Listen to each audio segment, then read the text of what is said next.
Hello YouTubers, it's been kind of a great value Walmarty sort of dinner here. This is some bacon here. I bought a 3-pound, package of this stuff. Now check this out here. Check out the thickness of this stuff. I had 3 pieces of this tonight, and good Lord, it was good. I mean, it really was good. You think, oh, well, that's in a package and that's Walmart and that's not going to be any daggone good. No, this was good stuff. So that, I'm going to try to pop over and get 3 more packages of this stuff tomorrow. And then, of course, you've got your standard great value, Walmart cheese. Can't go wrong there. And here's the waning white on a Friday night. Let's see if we can do this a little bit better. Yep. Yeah. Little waning white as the waxing night, waning light and waxing night here.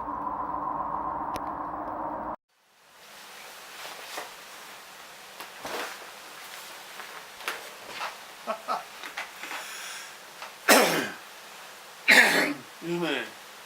Oh. Hello, YouTubers. Kersey here on June 23rd, St. John the Baptist's Eve, Midsummer Night's Eve, actually.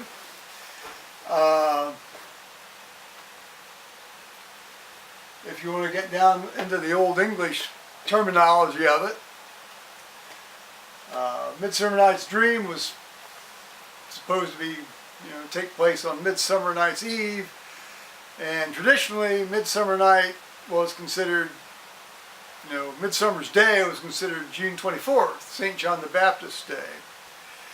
So Midsummer Night's Eve was, the night right now, 21:10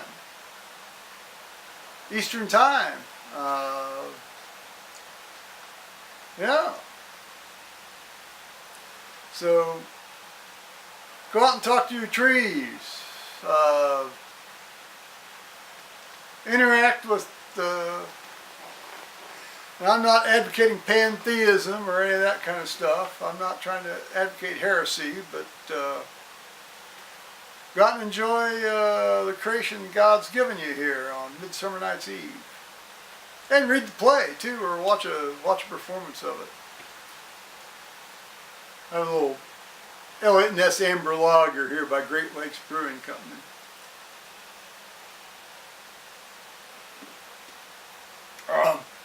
I just got off the Skype horn with Tony Ballman from Seattle. And as you know, he'd been down visiting his friend Tamara in New Mexico, and got back, and I just turned the Skype on around noon in case he often will call me on Friday afternoon sometimes, and he did. And so we talked for about an hour and 50 minutes, and he talked about some personal matters that he's got going on as far as personal matters, and then his visit, and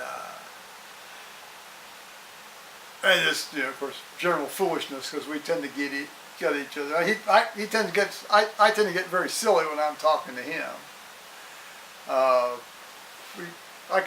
don't know if we feed off each other, but I feed off him anyway, which is great, because I'm not bitching, believe me. So he used the word. Well, he didn't use that word. Well, he used that word after I asked him, but what was he? He used a particular Midwesternism or Central Ohioism. Damn, I can't remember. I didn't write it down.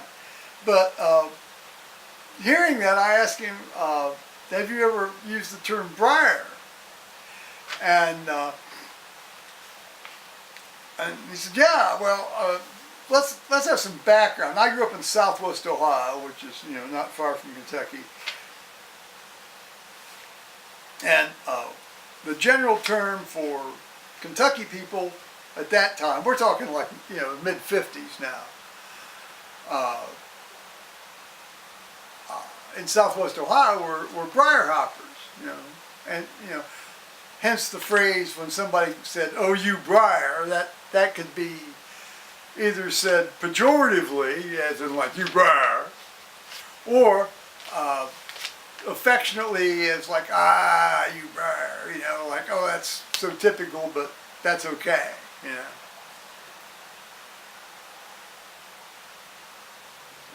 So it may hit me. It may hit me later. What word he said to bring me into this little reminiscence.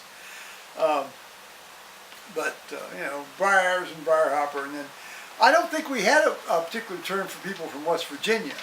Although when I got to Columbus, later on in my life, I heard the phrase reading, writing, and Route 33, because Route 33 goes up from Columbus to West Virginia. Reading, writing, and Route 33. That was the educational system they said in West Virginia.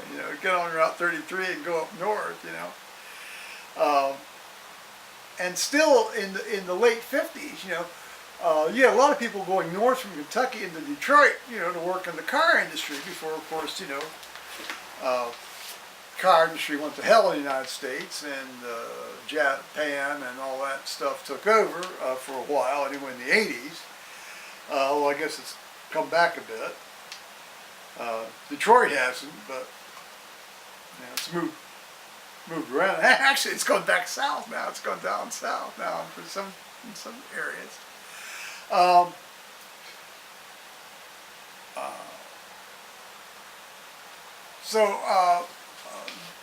On I-75, they built the I-75 bridge across the Ohio River, and it was called the Brent Spence Bridge. And it's a two-level bridge. You had the southbound lanes going on the top level, going south to Kentucky. The northbound lanes were on the bottom level, going north to Ohio. And the joke was, the guys coming back from seeing their families in Michigan, or going home to visit their families in Kentucky, would throw their shoes down from the top level to the lower level for the people going north, so they could go wear their shoes while they went up to see their families in Michigan. That's just a little bit of historiana there, guys.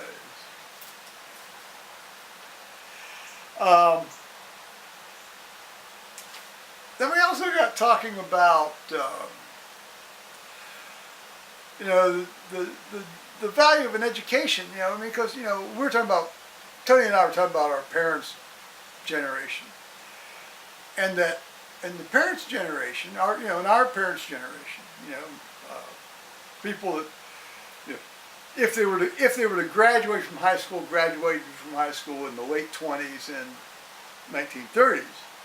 I mean, it was a big deal to graduate from high school. Big deal to graduate from high school. It wasn't like you were always expected to go on to college or university, just because you drew breath, like it is now. No, I mean, that was exceptional if you went on to university or college then. As it really was up until the mid-60s, at least where I grew up, or in my area. In fact, I think only about 15% of my high school class of 225 people went on to college. Now, they may have subsequently gone on to college in later years, but that was not the case. It wasn't. It wasn't the case. Everybody went on to college, or you were expected, or even expected to go into college. But now, of course, that's changed. Now, whether people are better educated or not, it's hard to say. You know, whether more critical thoughts going on in the world or not, it's hard to say. And then we got talking about people who, he mentioned that, I guess I'd used a phrase with him about sometimes people overthink problems, you know, or think too much about problems that are either, you know, dead stone cold obvious or trivial. Excuse me. And I have another friend who I often get caught up in one of these spiraling down the staircase to the river, you know, with what if this, what if this, what if this, what if this, what if this, what if this, you know, and it's like there's no way out, you know, and all you're going to find at the bottom of that staircase there by the river after all this is a dead emu or something. I mean, you're not going to find anything that's particularly enlightening. So he was talking about how he sometimes found himself doing that to himself. Well, and admittedly, I find myself doing that to myself too sometimes. But there's this one guy on the chap still on the phone, you know. So when that happens, I try to think of, you know, Christos Pantocrator here, you know. Isn't that beautiful? Isn't that magnificent? I ought to make that my new desktop, you know. Outstanding.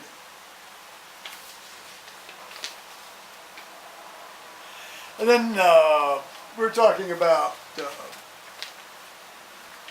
engineers' behavior when they're facing surgery, and how they can be, they tend to think themselves into situations where they think, you know, they know they're going to have a bad time.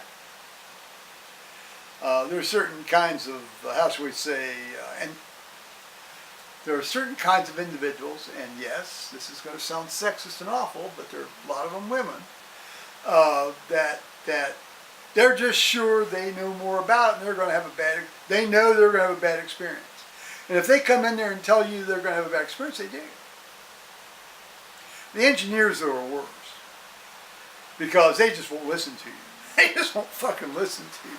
At least the worried women will listen to you for a while. Well, that's about what we talked about. We talked about other things as well. I told him about this great food. He told me about some great food he'd had while I was out in New Mexico. He had these bags of dried chili powders. He had sent me some of those before in the past. These things were great. You know, you put that in the sauce and it kind of makes it velvety and just magnificently. It's not hot like, you know, blow your mouth off, but just a little feel, you know, it's wonderful. So I want to say thanks, Tony, for the conversation. Thanks to whoever made this magnificent apps mosaic. Thanks to the hog that died for this pork I told you about right at the start, and the guy who raised it. So, alrighty, and thanks be to God for not having anything happen to us in the storms here this afternoon and evening. So bye-bye, YouTube.